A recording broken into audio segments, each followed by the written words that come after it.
Hannah Kessler. This gal started her own bank at the age of 18, and then you became a self-made millionaire by the age of 24? I did. Hannah Kessler is a money mentor. She's known as the single millionaire chick. With advice on how to stop living paycheck to paycheck. Money starts with your mindset. How you think about your money is going to greatly impact how much money that you have.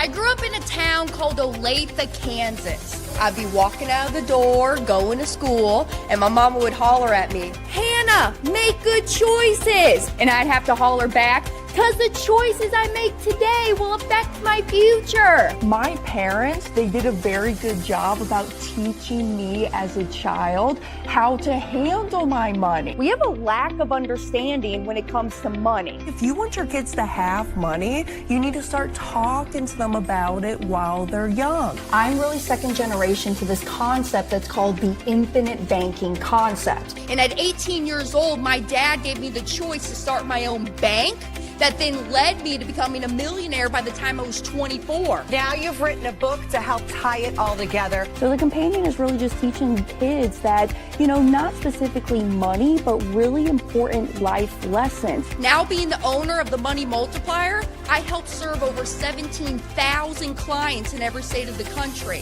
Where can people get the book? HannahKessler.com. Hannah spelled the same way forwards and backwards, Kessler with one S. Also, I got my podcast show, the Money Multiplier Podcast. And make good choices today, because the choices you make today will affect your future.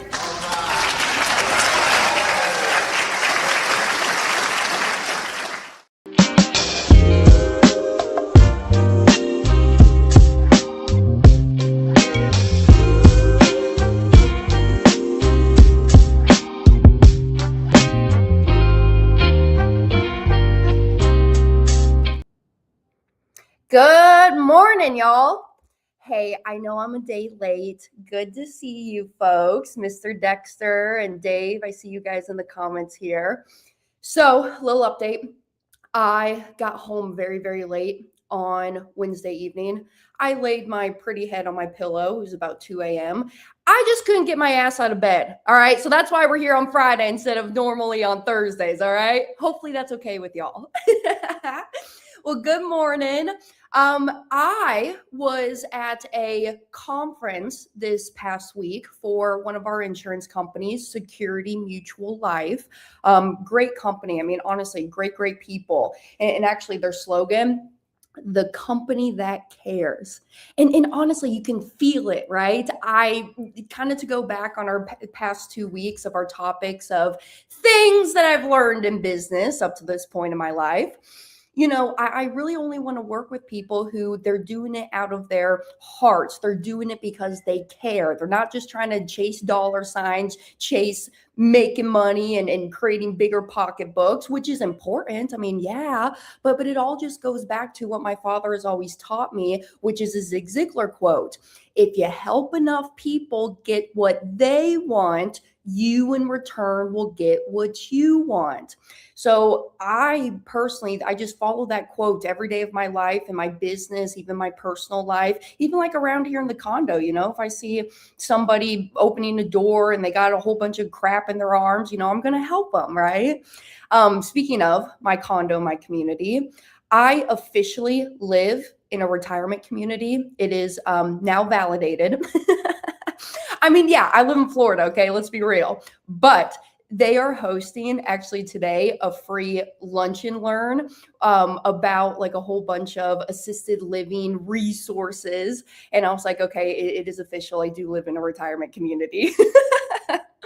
But that's going on today. But then I messaged my office manager, Becky, and I said, Becky, how can I host an event like this?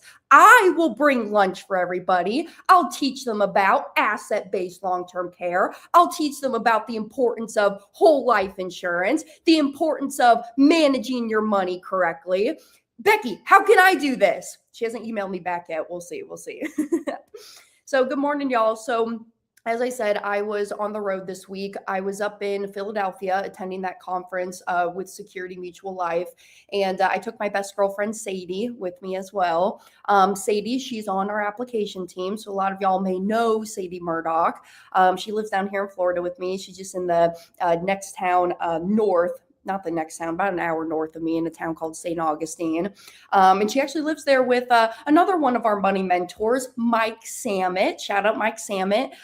Him and I did a podcast episode not too long ago about long-term care and the importance of long-term care. So go and check that out, the Money Multiplier podcast. You can find it on all podcasting platforms and even YouTube. If you like to listen and watch on YouTube, go and check out that video I did with Mike.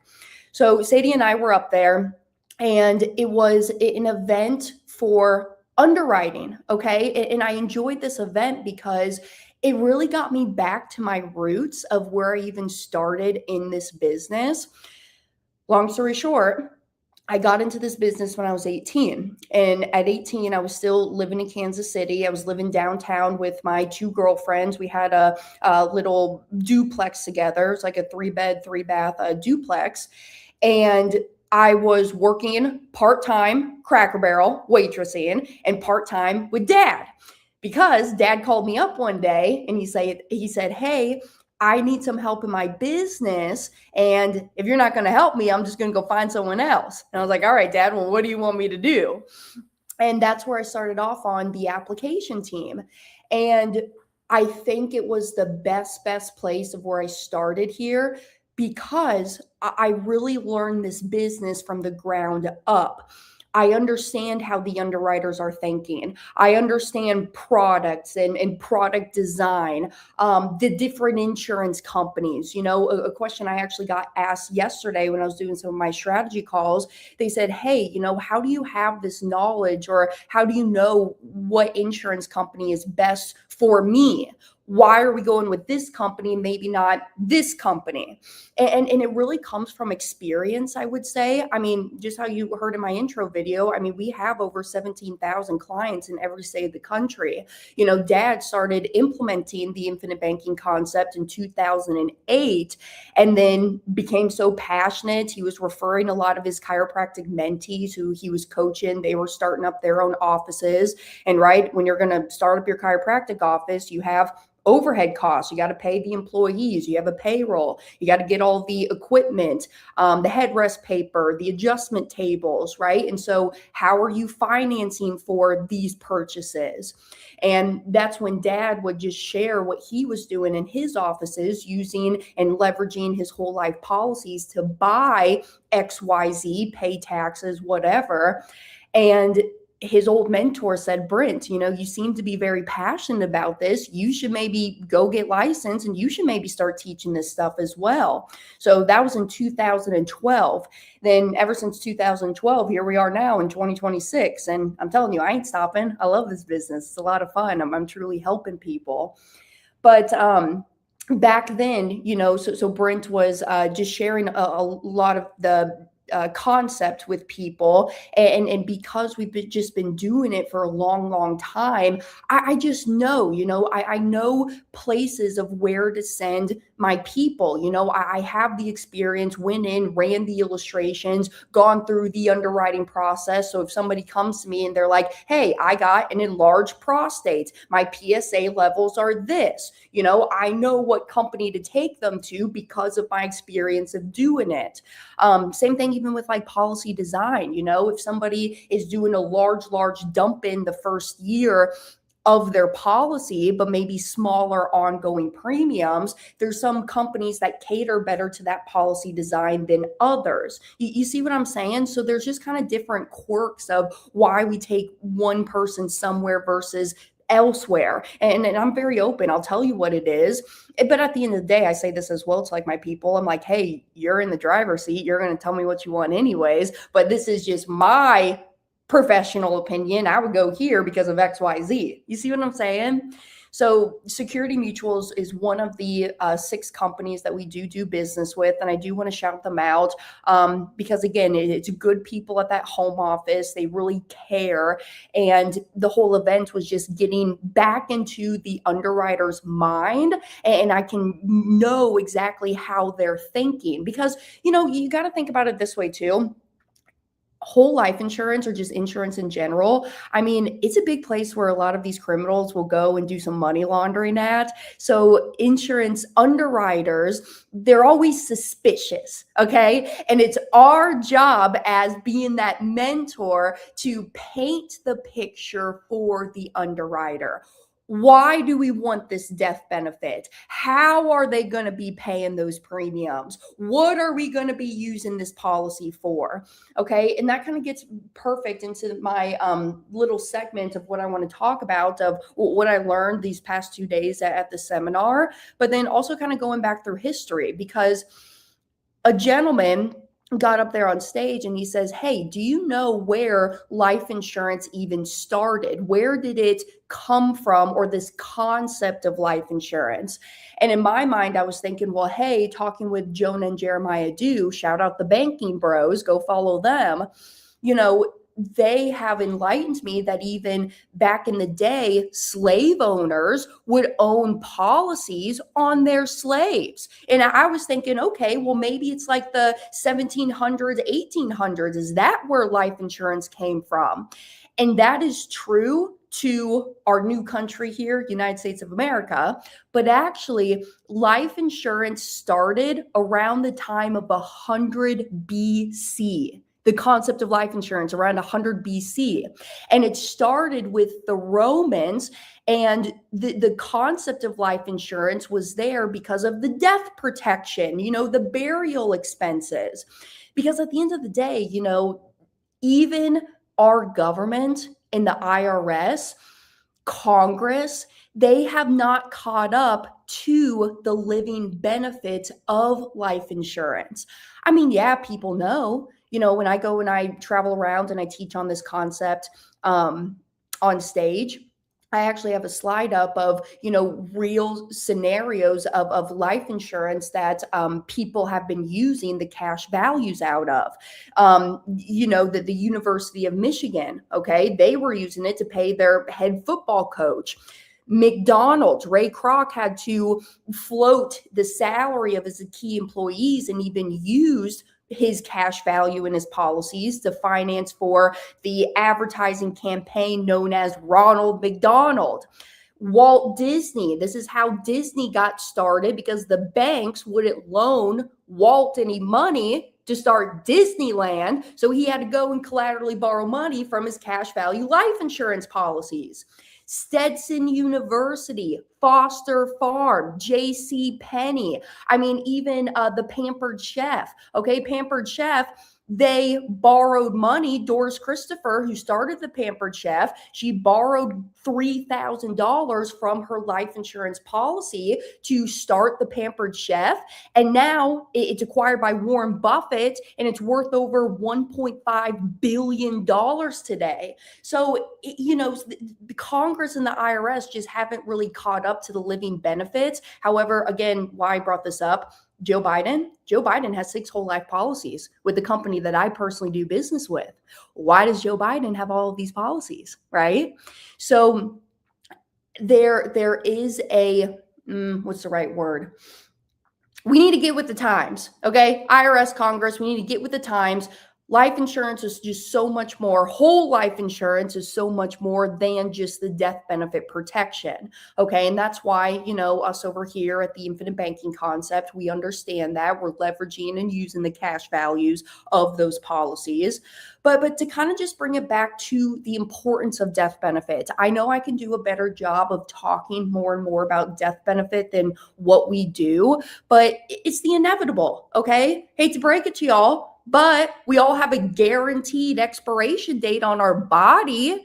And so there's a time where we're guaranteed going to pass away or graduate, is what I like to say. And so, in my opinion, life insurance is the only insurance that's actually guaranteed to happen. Okay. And that's why sometimes it just mind boggles me that we will be spending buku bucks on insurance, but then neglect the insurance that's actually guaranteed to happen. You got your flood insurance, your fire insurance, your car insurance. Yeah, I know some of this we legally have to have, right? You got pet insurance, you got renter's insurance. There's so many other insurances out there which are good, right? Health insurance. But it's not guaranteed to happen like it is with your life. We all have a guaranteed expiration date. So actually, one of the home office officials sent this over in an email about a week ago, and I'm going to share my screen here. This is a death receipt, okay? It's kind of like a made-up receipt, all right? You know what I'm saying? But it looks like it's a receipt when you go to the store and they, like if you go to Publix, they print you out the receipt. It looks like this, right? And what if, because this happens, hold on, let me take it back. About 2 weeks ago, after our Tampa event, somebody hits me up and they say, hey, Hannah, and their clients, they got 3 policies with me. They say, hey, just this past weekend, our business partner, they own 4 businesses and there's 4 owners of those businesses altogether, okay? And they hit me up and they say, Hannah, this past weekend, one of our business partners, the person who's in charge of all of the operations within our business, 38 years old, passed away this weekend. 38 years old.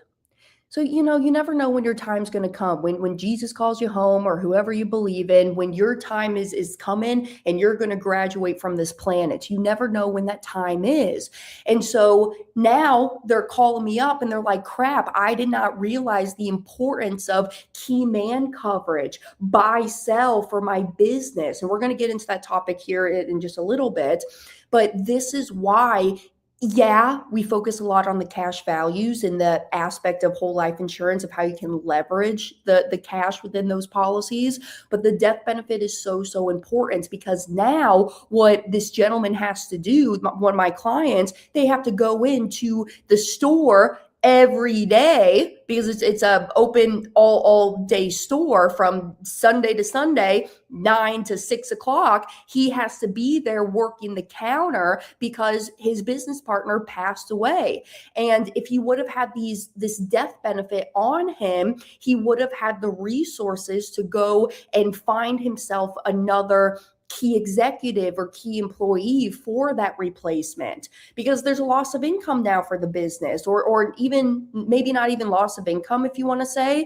Now there's a loss of his time that he has to take away from being the executive and doing other things, because now he has to go work inside and work in the business rather than on the business. You see what I'm saying? So you just never know when that time is happening. And this screen here that I'm showing y'all, this is a death receipt for a parent, okay? What if this happened to you in your family? How old are you today? And number one, no, you're not too old to have life insurance on your body. I will say the cutoff date is around the age of 85, just FYI. Depending on companies, it could be age 80 up to 85, whole life insurance. But how old are you today? This one, 32 years old. She's a female, and she passed away in 2024. She still has an outstanding balance on her mortgage, $420,000. She's got children. There's college education that she still owes on, 55 grand. There's also funeral expenses, because y'all, burial costs and funeral expenses, they are expensive, okay? $15,000 just to bury you, or whatever you guys want to do, like when you go out. Credit cards, she owes $2,000 to her credit card. She still has a car loan of $15,000, and she only has $23,000 in savings. So when you add all of that up, the total is $484,000 that now she's burdening with her family, that money that they have to pay.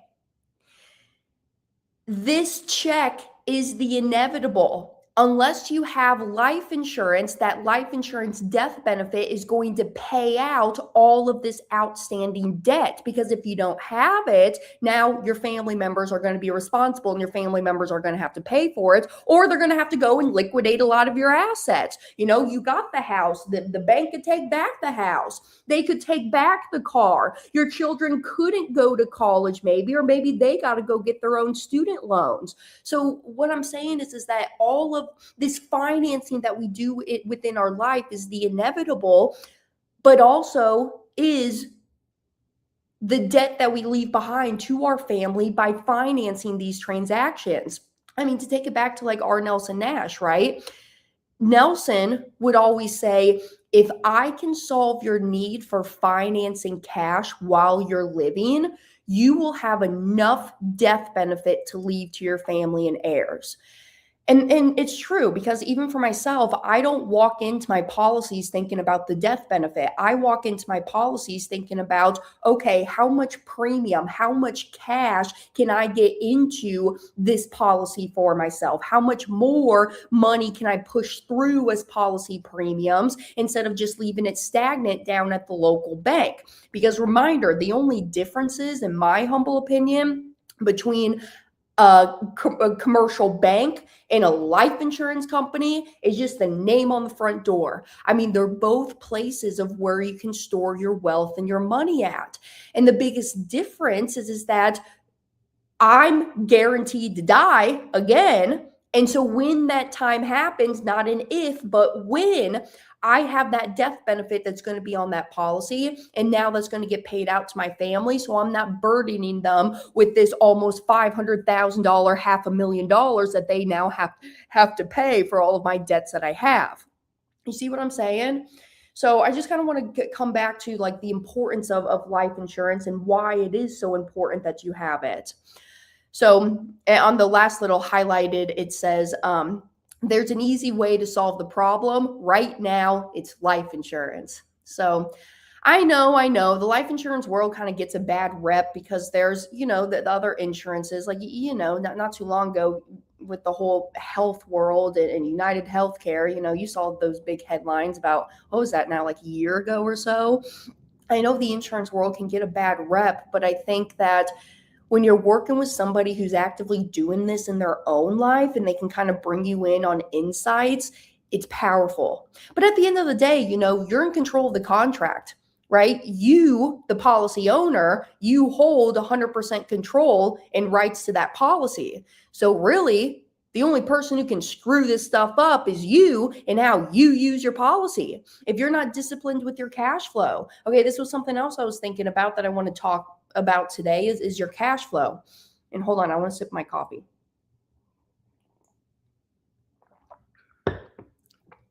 But your cash flow, okay, totally excluding the policies out of it. And when I say policies, I'm talking specifically about whole life insurance. Yes, can term make sense? Absolutely. Term can make sense. There's even products called convertible term. You can convert the term into whole life, design it for banking. No, I do not recommend IULs, index universal lives. I can at some point. I got a lot of content on my YouTube channel where I get into the depths of IULs. But one of these days I will do a live stream talking about IULs as well. But I would never personally buy an IUL, thus I would never sell one or recommend one, and there's reasons as to why, but I'm talking specifically about whole life insurance, and whole life is the only vehicle that you can use for the infinite banking concept. I won't get into why right now. Go to my YouTube channels and I'll do, again, another segment on it later. But people will come to me and they're like, Hannah, this stuff is so cool. I want to recapture the money that I'm already spending. I want to keep my money inside of this tax-free environment. Government's out of my hair. It's not tied to the markets when it goes up or goes down. That doesn't matter to me. I have a guaranteed interest rate that this insurance company has to pay me, right? And so people will come to me and they'll think that infinite banking is going to solve all their problems. But then once we start to get into their cash flow of, all right, how much are you making? What is your income that you're bringing in?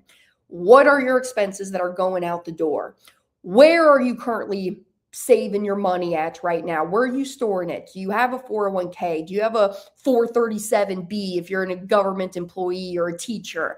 Do you have IRAs, self-directed accounts? Do you have a brokerage account with Charles Schwab and that's where you're keeping the money at? Look at all of the hubs of where you're keeping your money, and then also look at your cash flow situation. A lot of y'all don't do this. You guys are just flying through a black box.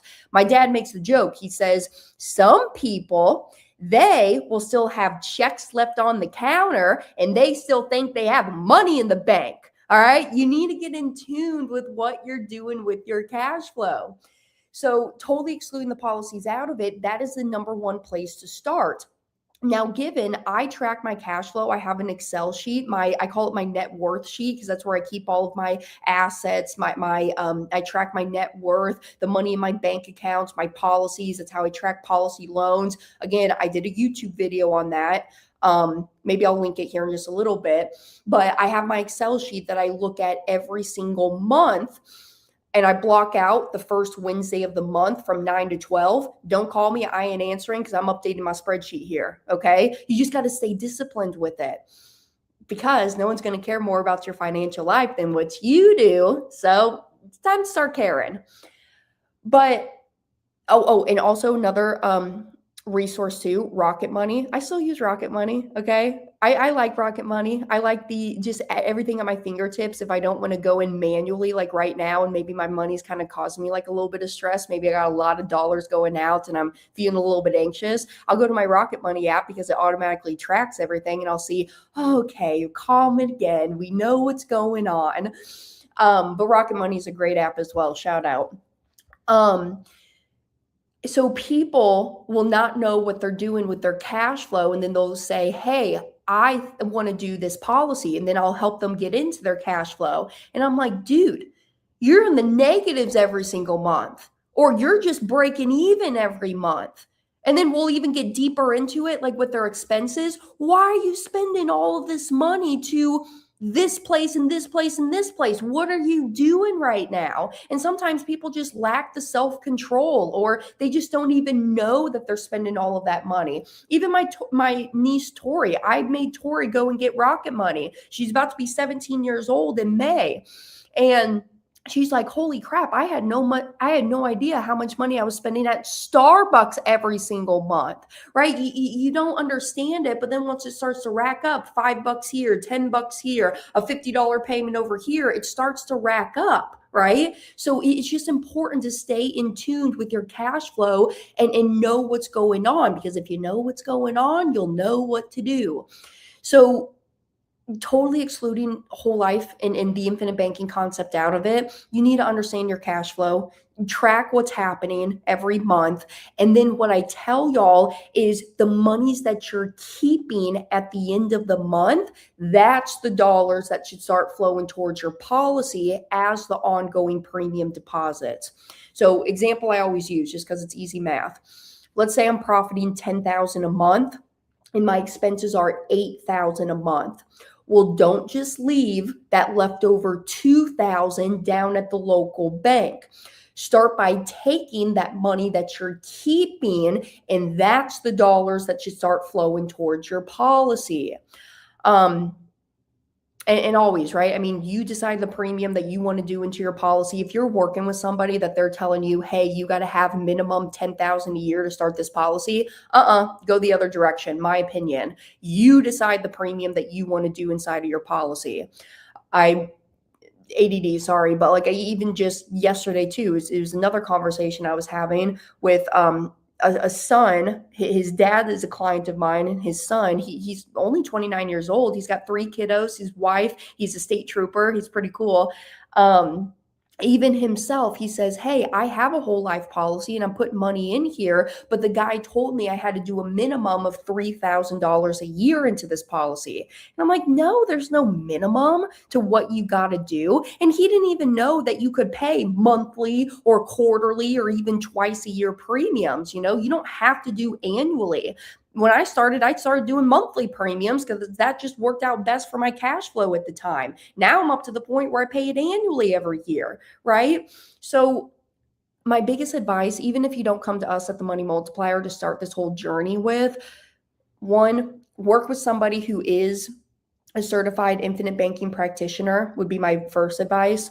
My second advice, if they're telling you how much money to put inside of your policy, run the other direction, go find somebody else to work with. Hey, I'm always here, just FYI, I ain't going anywhere. You can always call me. Anyways, and then number three, if you are going to start this journey, you should work with somebody who's going to be there for the long haul for you and not just going to do yearly meetings with you. Okay. I mean, that's why our implementation team, they're checking in on all of our people every quarter for the life of the policy. Even if you don't need us, you're going to hear from us. Hey, how are things going? Are there any changes? You got big upcoming purchases that you're making? Do you how much is your tax bill this year? Or are you getting a tax refund check? Are there additions to the family? Do we have subtractions to the family, right? And when you just stay up to date with what's going on in your life and how you're financing for things, you'll know how to use your policy, number one, but then also you'll be smarter in how you're transactioning this business within your life. You see what I'm saying? I don't know. Or am I just rambling? Do you get what I'm saying? All right. So yeah, that was one thing that I learned, that life insurance started in 100 BC and it was meant for death protection. So to get into the underwriter's mind, that's why they're always looking at the policies from a death benefit perspective. Because at the end of the day, that's what they're on the hook for, right? I mean, they are also on the hook for paying out the guaranteed interest, but they're on the hook for that death benefit that they are promising to your family at the time of your passing. So they're looking at you, who you are, what's your social history like? Are you a drinker? Are you a smoker? Do you smoke marijuana? Do you scuba dive? Are you a pilot? Do you have risky activities like what's that, like cliff diving or base jumping? One of my girlfriends, her ex-boyfriend would love to go base jumping. I'm like, never, can never be me. Even skydiving, ain't me. Even like roller coasters. I love my roller coasters, right? But where I draw the line is, at the water parks, they have like the steep down slides. Can't be me. Or like the slides where the floor drops out from under you. Nope, I'll pass. I'll wait for you down at the end of the slide. Thank you very much. But like they'll look at who you are as a person, your social history. Do you have any risky hobbies or activities that you're doing? They look at your health, obviously. They'll look at your doctor records. They'll even maybe have you go and complete an exam for the insurance company. Well, the nurse will come out to your house. They'll take a little blood. You'll pee in a cup, stand on a scale. That will all go to your underwriter. They will look at your income, okay, your net worth. How are you going to financially afford this policy? What is the value of you and your life? Think about it in the same perspective of car insurance, okay? Just how you can't overinsure a car, you can't overinsure a body. You can't go get Ferrari insurance on a 2003 Honda Civic, right? Same thing in the life insurance world. However, as time goes on and hopefully we're making more income, our assets are rising, income is rising, that we can qualify for more and more death benefit as time goes on. So, that's how I continue to stack my death benefit. Okay, to bring it full circle, as Nelson says, if I can solve your need for finance and cash, you'll have enough death benefit to leave to your family and heirs. As I continue to stack my policies, because I have multiple policies on my body. And as I continue to grow my portfolio, if you will, or where I'm storing my money at, that death benefit will start to stack on top of each other. And two, a lot of people don't know this, but a whole life policy with a mutually owned insurance company, when we get paid out those dividends, or we pay extra paid up addition premium into our policies, the death benefit will actually keep increasing every year. So every year when the cash value increases, the death benefit also increases. So there's a lot of other uses just besides the personal side of how you can implement these policies. I know we talk a lot about, financing it for car purchases, college education, weddings, houses, fun toys like boats, or did I say vacations already? We talk a lot about the personal side, but even like the estate planning side, this is another reason why a lot of wealthy people and wealthy families will do a lot of premium inside of their policies for the death benefit protection, because they want to transfer their wealth tax-free to the next generation in line.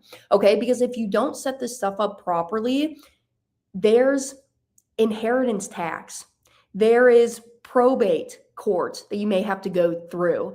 There's going to be attorney fees. There's going to be judges. There's a lot. If you don't actively prep for this in the estate planning realm, the government and the state and other people are going to want to come in and start to eat away at the wealth and this empire that you built through your life because you failed to do the planning. And it's not because, you kind of failed to do the planning, but also it's not like common knowledge. A lot of people aren't talking about this stuff. And a lot of a big misconception is that you have to have a lot of money for this to even make sense to do my estate planning. No, okay, you don't. Are you kidding me? It's important for everybody to plan. Okay, another quote from Brent Kessler: "A failure to plan is a plan to fail." You like that one? That one's a good one, right, Dexter?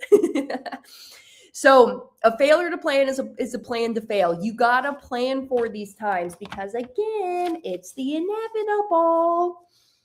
So, all right. I put a little note here for myself too. I said, get educated on estate and inheritance tax. I need to deepen my knowledge there on that. Also, like even just for myself, because I have my own trust and foundation I have established too.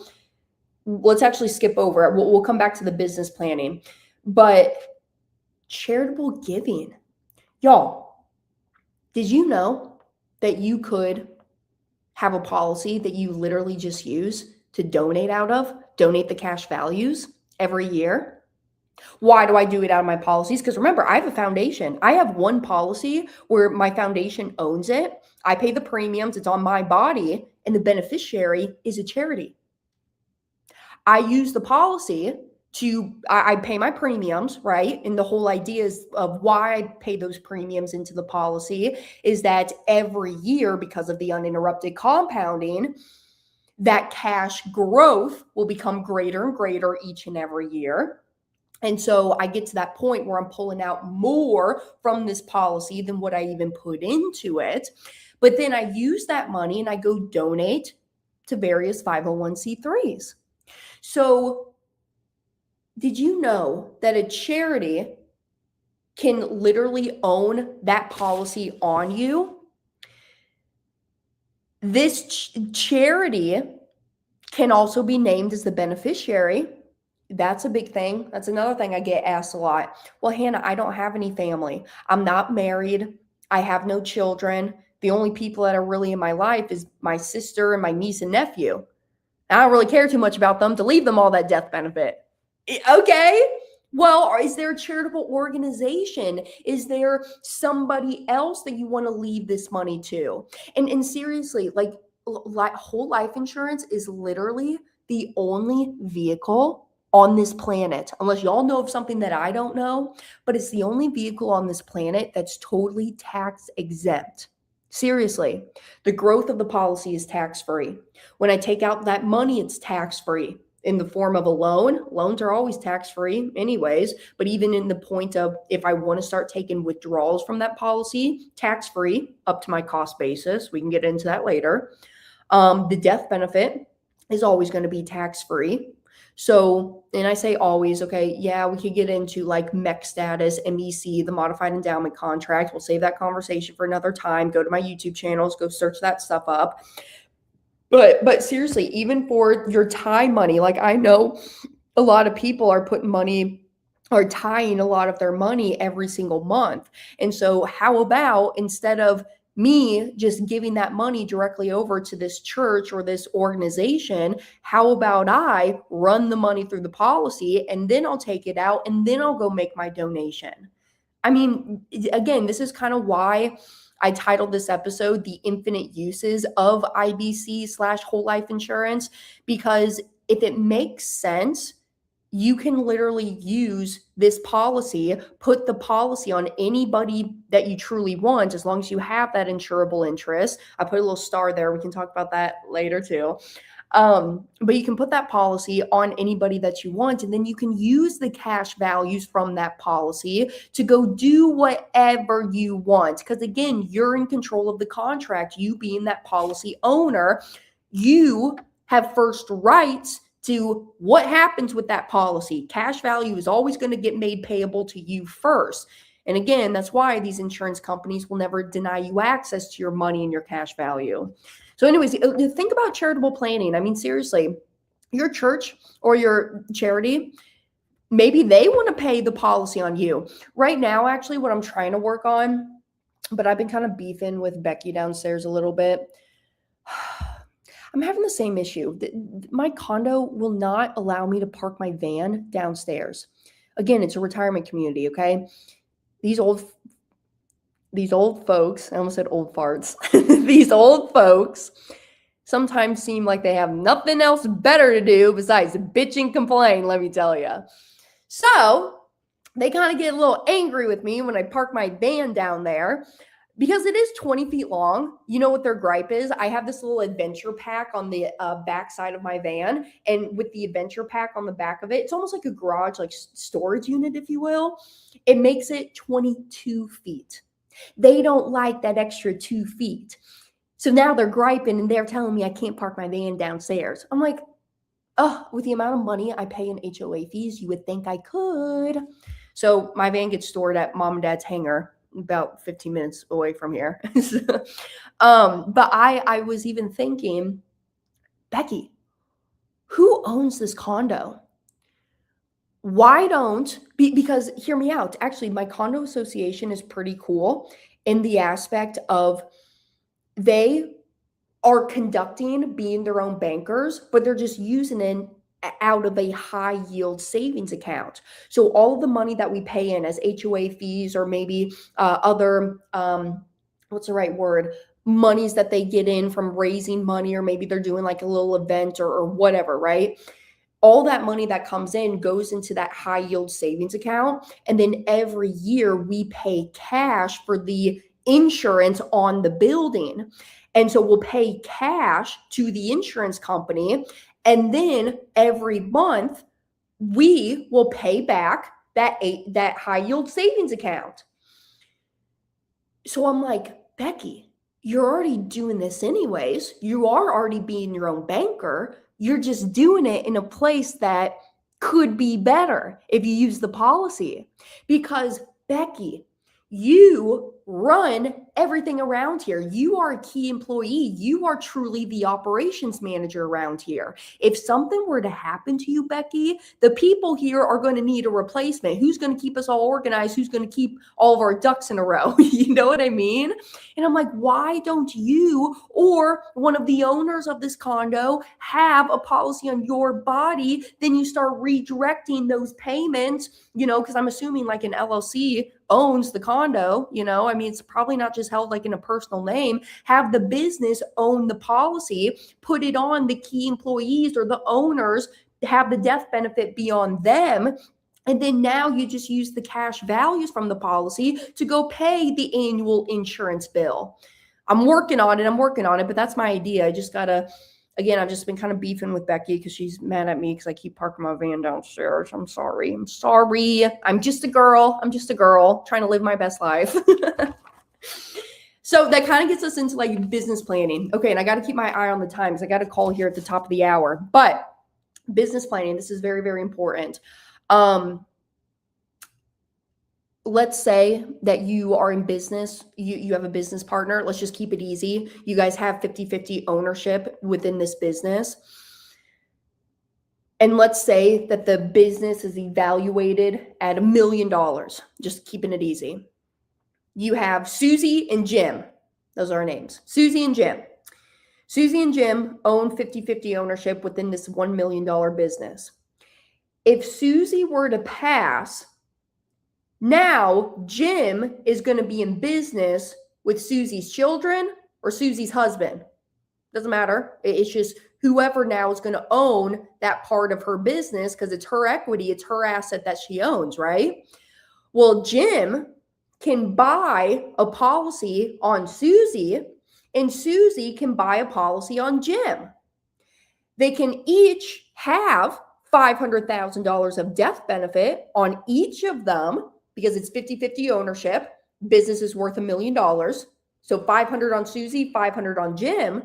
So in the event that Susie were to pass, then Jim can take that death benefit money and buy out Susie's family because Jim may not want to be in business with Susie's family or Susie's spouse or Susie's children, right? So that's well, without getting so deep into the weeds, that's one way of a business use of how you can use the policy. Your key employees, kind of like how I said, I mean, hey, what we do over here at the Money Multiplier, my team, if they are with me for 1.5 years or longer, instead of offering them 401ks or other qualified accounts, we will match them into their policy. I'm going to pick on Sadie again. Sadie is on the application team. And let's say Sadie wants to put $200 a month into that policy. Okay, $200 a month you're putting towards that policy. I'll match you, Sadie. I'll match you 100%. I'll put in $200 towards your policy as well. And how we do it is just every month we write another $200 on Sadie's check when she gets paid.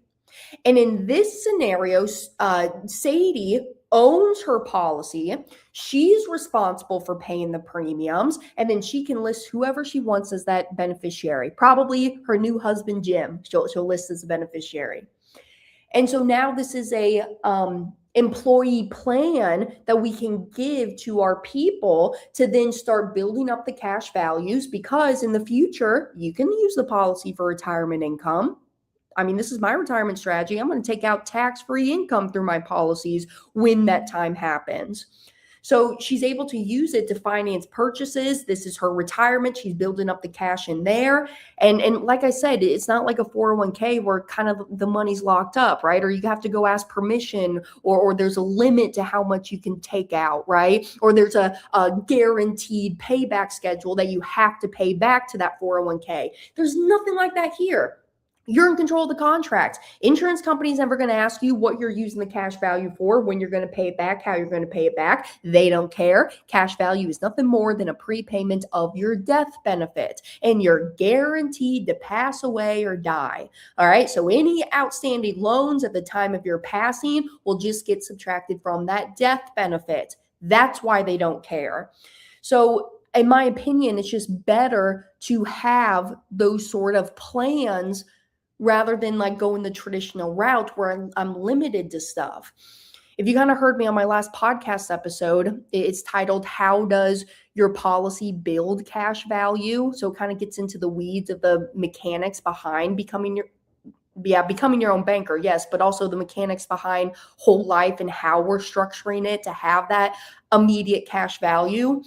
But like, I was kind of going on a little rant because, again, I have ADD, severe ADD, and I'm just so sick and tired of what's going on within our world, within our government, having limitations to what I can do.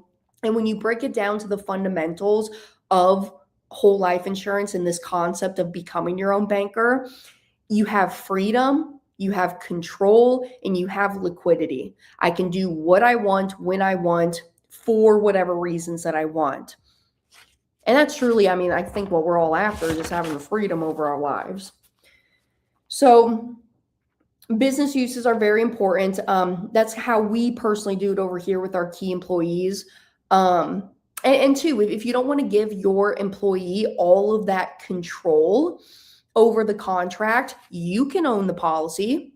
The business can own the policy. It'll be on their body. So like Money Multiplier can own a policy on Sadie. Sadie's the insured person. And then we can list ourselves as the beneficiary, or maybe I'm nice enough and I say, Sadie, I'll split the beneficiary with you, 50%, whoever you want to name, and we're going to take 50%. You could even design it that way and then incentivize them. I mean, that's what Dad would do in the chiropractic days is he would own the policy on the associate doc, and then he would list himself as the beneficiary.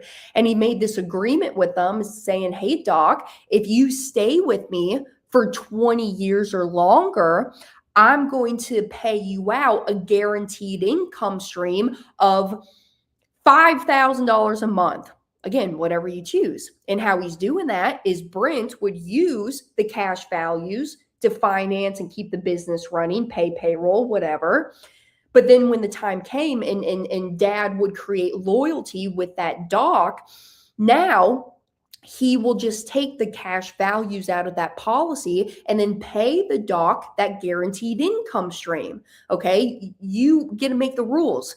Kind of goes back to one of Nelson's chapters, the golden rule. The one who has the gold makes the rules, right? So there's infinite uses of infinite ways that you can be designing these policies, how you can be using it. So there's kind of a reason Nelson would call this the infinite banking concept. And I don't know, I would just say, talk with somebody. Don't try to go out and do this all by yourself. Just talk with somebody. There are professionals in this world. It's almost like, if I have a heart condition or heart issue, am I going to go to my general practitioner, or am I going to go to the cardiologist who specializes in the heart? I'm going to go to the cardiologist, right? And that's how I feel about the infinite banking concept. I'm not just going to go to a regular traditional State Farm agent to help me do this. No, I'm going to go to the specialist. I'm going to go to that cardiologist that's within that space. So that's why I'm giving you all the resource of go look it up. There's a practitioner's finder on infinitebanking.org. You can see the practitioners listed there.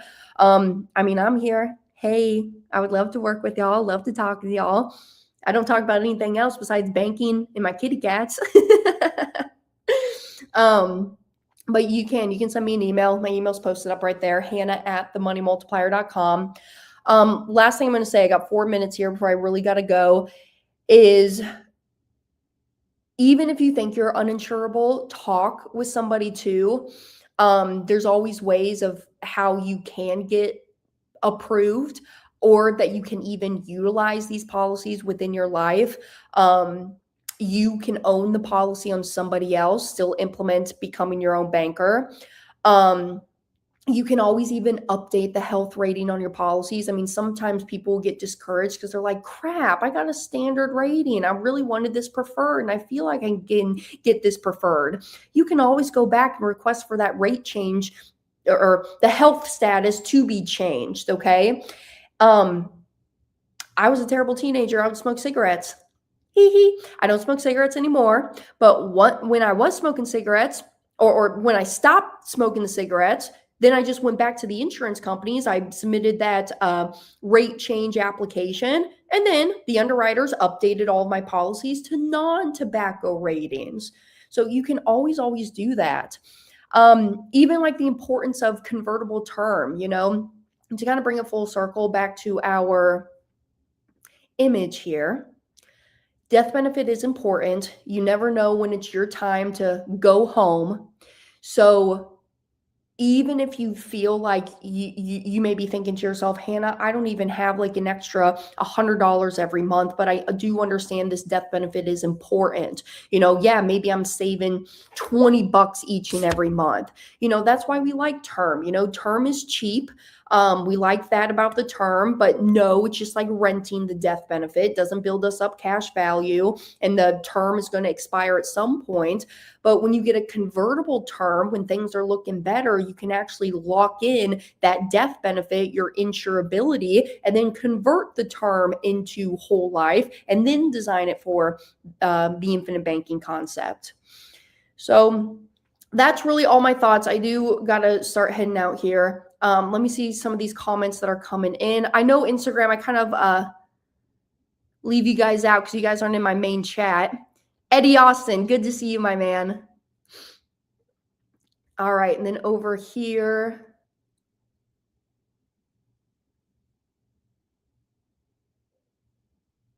Good. All right. I'm just seeing if there's any specific questions for me. So, hey, please, I'm going to be back Thursday, 9 a.m. Eastern time on our regular scheduled programming. If you can't catch these lives, the recordings will always be posted up on my YouTube channels, Hannah Kessler or The Money Multiplier. Or if you're a podcast listener, just go research Money Mornings with Hannah. You can go and find the podcast episode there. But come back if you got questions, or even if you want to ask me privately your questions, and maybe I want to bring it to the forefront anonymously. That's how you say that. I'm here. I think asking the questions and hearing people's stories about what they're doing can just be very, very impactful. So I'm done for today. Thank you, y'all, for being here. Happy Friday, my loves. Do well, be good. Don't do anything I wouldn't do, okay? I see you, Dexter. I see you, Shane. Don't be doing anything I wouldn't do, all right? Until next week, I'll catch y'all then. And enjoy your weekends, everyone.